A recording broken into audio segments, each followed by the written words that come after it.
Welcome back. Today I'm going to try to solve some puzzles on chess.com. It's part of my ongoing quest to improve at chess.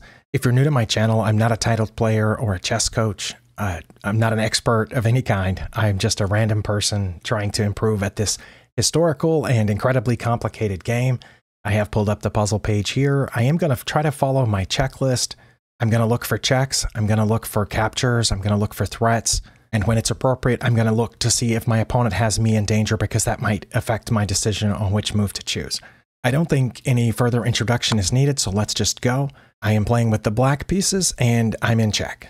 Okay, well, that simplifies things, because I don't have to worry about moving any of those pawns, and that one can't move. So I only have two choices. That's to move out of check, one of three ways, or to take the rook. I think the latter is the best option just instinctively, because if I don't take the rook and I just move out of check one of those ways, I'm pretty sure they're going to take my rook. And then, I mean, let's say I had moved out of check here to g4 and they take my rook. Then what can I do? Take this pawn? Then they're going to take my pawns, all of them. So I think I have to take the rook, right? But then they're going to move this pawn forward, and it's a passed pawn. Now I'm pretty sure I'll be able to catch it because it'll be my turn. Another factor I just noticed here is that my rook will then be out of the way of my A pawn, which I don't know if their king can catch that. So let's say that I capture this rook right now and they take back. The question for me is, can I move this pawn first, or do I need to move my king to try to catch their pawn? Let's just say I moved my A pawn first to A5, and then they go forward. I move my king, they go forward, I move my king, and yes, I can catch it.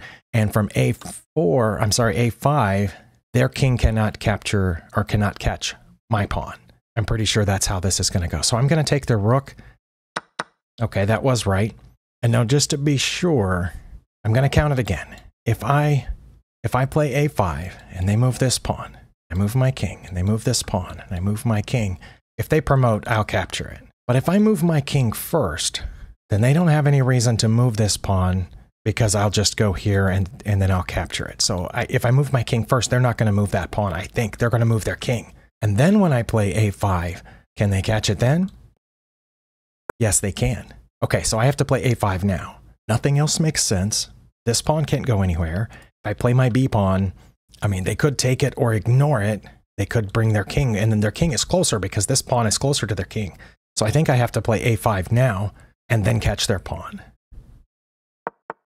Okay, oh, they did bring their king. I thought they were going to push the pawn now. But now I'm pretty sure they can't catch me, no matter which way they go.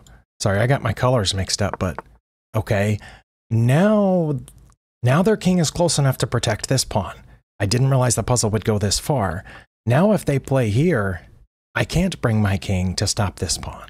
Let's see, if I play A3 now, oh, and then if they bring their king, I'll promote first. Okay, what if they play the pawn then? Then I can still catch it. Okay, it's got to be A3. Fingers crossed. Okay, they moved their pawn. I think I have to bring my king now, because otherwise I promote at the same time that, I mean, they're going to promote on the following turn, right?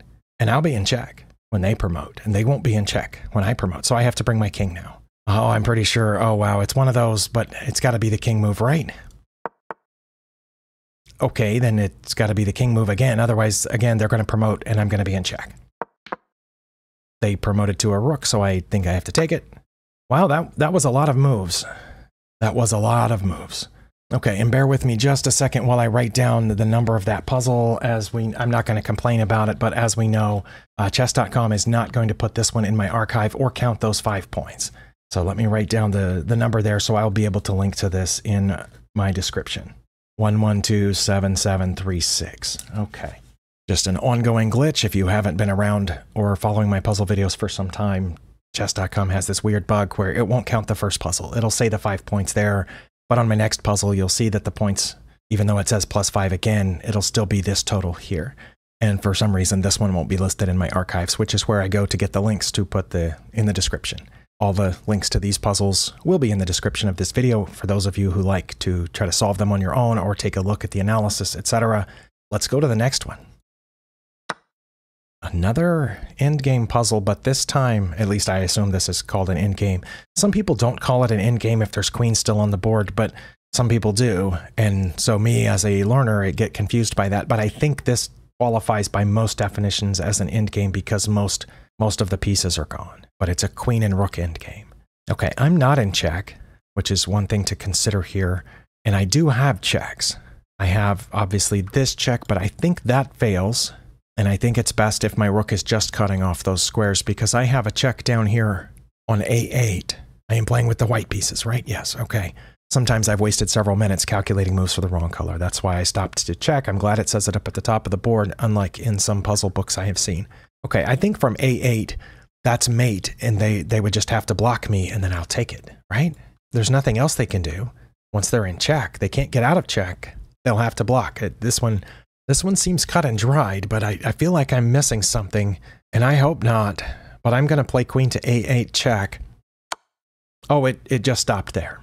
Okay, well, in a real game, they would have to block with the queen or resign, and then I would have to take the queen. Oh, that puzzle rating was pending. I'm going to guess, because it has a pass rate of 86.5%, that this puzzle will not end up with as high a rating as it appeared, because I wouldn't have seen it at this level, I'm pretty sure. Okay. Wait, did it add 5 points? That's unusual. Maybe they fixed the bug finally. I haven't been back to the help forum thread in a while. But last time I checked, they had not fixed this bug. And of course, the last puzzle video that I did, they had not fixed it. But it did add points, didn't it? It was 20. I started at 2078, and I've done 2 puzzles. So maybe we are going to get the points this time. Maybe I wrote down that number for nothing. All right. Next. Okay, this time we have all the rooks and queens on the board. I am playing with the black pieces. All right. I do have checks. I don't think this is this check. Is that my only check? No, it's not. I have this check as well. Well, let's examine the 2 checks before we do anything else. This check, I don't think wins. And even though I don't say it all the time, just real quick, the way that I evaluate checks is how forcing are they when I try to compare 2 checks or multiple checks. How forcing are they relative to each other? How many moves does the opponent have to get out of them? Because I have to calculate every one of those moves. In this case, they only have 1 legal move. They have to take it. And then the second thing I use to evaluate checks is, do I have a follow-up? And in that case, I do not have a good follow-up, I don't think. My only follow-up check would be there, and that looks like a pretty easy capture, and I would have lost 2 pieces for a pawn. I did just notice some other checks. There's this check and this check. But let's go back to the second one that I came up with. The first one, this is very forcing, only 1 legal move, but there's no good follow-up. Okay, so what about this one? It's not as forcing, because they have 2 choices. One is to get out of check, and the other is to take. Now, if they take, let me think about this. Oh, I just noticed my queen is hanging, so I gotta consider that, don't I? If I don't check, I'm gonna have to move my queen or take that rook or something. But let's go back to the checks. If they take, I can follow up with another check, and that's checkmate, because the king can't get out and they wouldn't have any other pieces. But we already said they don't have to take, because this one isn't as forcing as the queen check on G2. Rook capturing on H3, if they don't take and they get out of check, I do have follow-ups. Like, I could follow up with this rook check, for example, but then they could take it, and then I could take with the queen, but then they could block. And if I take the queen and they take back, then I suppose I could save this other rook, but then it's a rook against a rook. So I don't think that's good either. There might have been other options there that I didn't think of, but I know on the first move, they just have 2 choices, taking or getting out. And it looks like I don't have a win in either of those. Okay. What about this check? And I'm considering that one first because my queen guards that square. But in that case, they would take, and yes, I would have a follow-up, but then they don't have to block because there's nothing over here. Wait. Let me think about this for a second. They check. If I check and they take, and I check with my queen, they're not going to block with their queen here because the king's too far away to guard the queen. So they're going to move out of check, right? Then I can check down here on C7, and they could block that with this pawn, or this pawn, or this pawn, or this rook. But if they block with the rook, I'll take it. And if they don't block with the rook, I'll take it. Oh, but then they would take my rook, and it would just be queen versus queen. Wow. Okay, is there a check I didn't consider? I didn't consider this one. But that one they can take with the rook or the queen. Okay, I could take the rook now, and they could take back, and I've lost a queen. Then I check, and they move out. And then what? And then I just have 2 rooks, and they have a queen and a rook. Okay. Wow, let me think about this one. This one is much more difficult with a lot more options than the last one. And there's probably something I'm missing. Well, I don't know what I'm missing, but I'm pretty sure it has to be a check. If we don't check, like the last thing that I said was just kind of half-heartedly joking, capturing, if I take the rook, they take my queen, and I've gone down, and I don't really have a way to get out of that. I check, they move out of the way, I escape with the rook somewhere, I don't know. And then I've just gone down a big exchange with nothing to show for it. So I'm going to go back to the checks. Let's start with the first one again. What was I missing? So that leaves this one. What was the problem with that one? Okay, we already said that if they took with the pawn, I would follow with the other rook, and that's mate, because that pawn's gone, so my queen's cutting off this whole file. So that's why we said that they wouldn't take. They would move the king here. And then what was the problem with that? Because then I would check, and their king can't go back to the H file because I have a rook sitting there that they didn't take. So they would have to take with the rook, because they're not just going to block with the queen and lose the queen for a rook, I think. And if they block with the rook, I'm going to take it. And what was the problem with that? The problem with that was that they would block with the queen. Okay. And I said if I took the queen, they would take back. And then I still have a rook over here on H3 hanging, so I'd have to escape with that rook, but where? Here? No, because then they would just take it, and I would take it, and then they would advance this pawn, and their king would get in the way of my pawns, because I only have these 3 pawns over here. So I'm definitely missing something. Okay, I don't want to run through all of these again, but that seems really promising, doesn't it? I am missing something here. Take with the queen, would block. Okay, the problem is that I have trouble seeing when pieces aren't there anymore, or after pieces have moved. Even when I've drawn the arrows, I have trouble seeing and visualizing where those pieces are now and where the captured pieces are gone now. My rook is here. I would just check behind the king. It would have to take, and then I would take their queen, right? It might not be. There's plenty I could have missed right there, but not everything else I found a way for it to fail, and this way I think I found a way for it to succeed, so I'm going to try that. Okay, well it didn't take, and again we knew that if it did take I had mate in 1. So the only reason I played that is because I think I have this follow. Okay, and see now I can see the rook sitting there and their pawn gone. So now I'm pretty sure that my plan will work. Fingers crossed, rook to C1 check. Okay, then it has to be the queen. They did block. Okay. Yeah, this is what I finally saw, but it was really hard for me to see because when I was looking at it, there was a white pawn sitting here and not a rook. But it's got to be that, right? Oh, wow. And that one was only rated 1890. But that one kind of wore me out mentally. But I need to stretch that. I need to stretch that ability. Oh, well, it's not an ability yet, is it? It's a possibility of an ability to see the board without after pieces have moved, to visualize how it will change once those things are gone, rather than there being a pawn here and my 2 rooks over here, or wherever they were, here, that my rook would be there, and therefore be able to remove the defender of the queen. Okay, I have time for at least one more. If it takes that long, maybe only one, but hopefully more than that. And it does look like the site is counting the points, so that's good news if it's true. Let's go. Okay, well, because their queen just moved and I am playing black, I can't help but notice before looking for checks of my own that my opponent has mate in 1, if I'm not really, really careful really, really quickly. So I think every move I make has to be a check. Or if not a check, it has to be a move that removes this queen or this pawn. But that pawn's protected, and their queen's protected, and it's hard to get to from where I am. And I don't think I can protect that square because of what I've done with my pawns here, which is why I try not to move pawns around my king. But in this case, I must have thought I didn't have a choice at some point. So yeah, my opponent has mate in 1, and normally I check for that a little bit later in my checklist, but their queen had just moved there. So what checks do I have? Because that's all that matters. I can't check with my rook because the knight is in the way. That would be a good spot to check from, wouldn't it? Oh, wow. Okay. Normally I would have seen that a little bit later in my checklist, but because those are the 2 obvious checks here with the queen. The king takes those. There are also 2 checks with the knight. Pawn takes that. But because I looked at my rook first for some reason, I would have been able to check there. And if my knight wasn't here, I think that would be mate. Not mate in immediately, but mate in 2, right?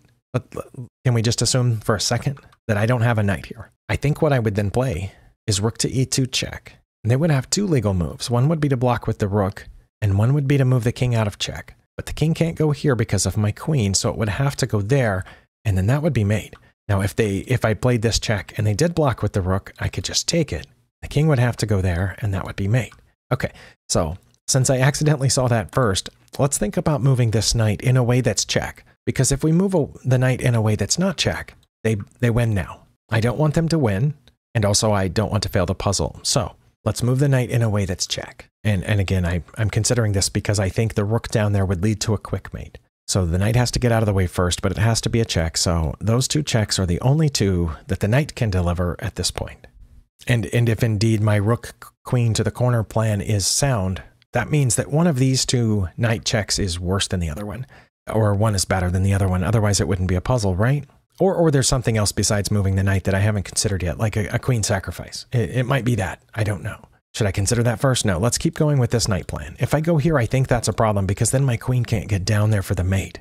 So what happens if I check here, getting out of the way of my rook? Well, that's a fork on their queen. So I don't think they would just move out of check then, because then I would take their queen, I mean. So I think what they would do is take with the pawn. And then if I checked with the rook, they would have two choices because the pawn's not there anymore. They could either go down to G1? Wow. And I would mate, or checked and they took with the pawn and I checked with the rook. They could come up to H3, in which case this would still be a protected check and they would have two choices. No, they would only have one choice because their pawn is there on G4. So they would have to move the king to H3.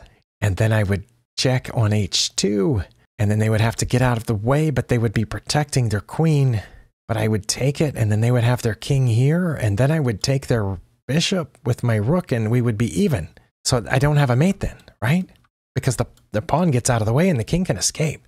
Wow, maybe I need to go back to this one then. Oh, also the rook could just take it. Wow, that's another problem with that one. But if the rook took, I could take back, but then they would have mate, so I wouldn't do that. If the rook took, I would still check with my rook. And then when they got out of check, their rook is sitting there, so I couldn't deliver the mate. Maybe, oh wow, is it a queen sacrifice? I've spent all this time thinking about it. Let's see, take that. I don't have a follow-up check. What about here? I don't have a follow-up check because the knight's still in the way of the rook. So I don't think it's a queen sacrifice. I would not have any follow-up checks then. So in a game here, I would probably resign then if I had time to consider all the stuff I just now considered. But I know it's a puzzle, which means I have something. So I've got to look through these again, but I'm going to pause it and do it off camera. Okay, well, that was exhausting. I just spent about 12 minutes going through all of that again. And what I missed, at least I think, and again, it's hard to visualize without moving the pieces, but that's something I'm practicing. The best that I came up with out of all those choices was knight to G4 check. And that was because it doesn't block my queen's path here. It gets out of the way of my next move, which is the rook, and it extremely limits the king's options. We already talked about if the king just moves out of check here, then I would take their queen with the knight because it's a fork. So that's why they would probably take, right? And that opens the path for my rook to come down. And then we already discussed that if the king gets out of check there, then I have mate immediately. So the king probably wouldn't get out of check there. It would probably move up. And I would have this follow-up check protected by my rook. The king would have to move up to H4 because its pawn is on G4, so it couldn't move there. I would slide over to H2. We said that the king would go here to G5. And what I missed there, I thought at that point, I mean, I'm going to take their queen, they're going to take back, and then I would get their bishop, and we would each just have this rook endgame going on. That's what I came up with before. But what I missed is, once the king moves there, and my queen is pointed at their queen, I can bring this rook back in check. I'm pretty sure. If they block with their rook, I can take it, it'll be protected by the pawn, and that would be mate. If they move out of check there, then they're not protecting their queen anymore. So I went through all of the different possibilities, but anyway, I think that's what I missed, was that my rook could come back and force the king away from protecting the queen. So I'm going to try knight to G4 check. Okay, then it's got to be the rook to E2, because again, it has to be a check, and that's my only check that doesn't just lose the queen immediately, so let's do that. Okay, then it has to be queen to G2, queen to H2, and bring the rook back. Okay, let's do that. Oh, it stopped there. Oh, it stopped. Oh, and oh wow, that one was rated 2273. Okay, but yeah, that's what I missed when I was first looking at this, was I have a way to remove the king from defending the queen. It would go here, and it would be blocking the bishop from defending the queen. But yeah, there was no way I was going to be able to go through all that on camera, and now I've passed 30 minutes on my end of this video, and I paused, so that's not even counting the 10 or 12 minutes I spent when the video was paused. So I've gone way over my time limit. I have other things to do in my household, so Thank you for spending your time here. Hopefully you got something out of this, and hopefully you'll come back and watch more videos. And if so, I'll see you next time.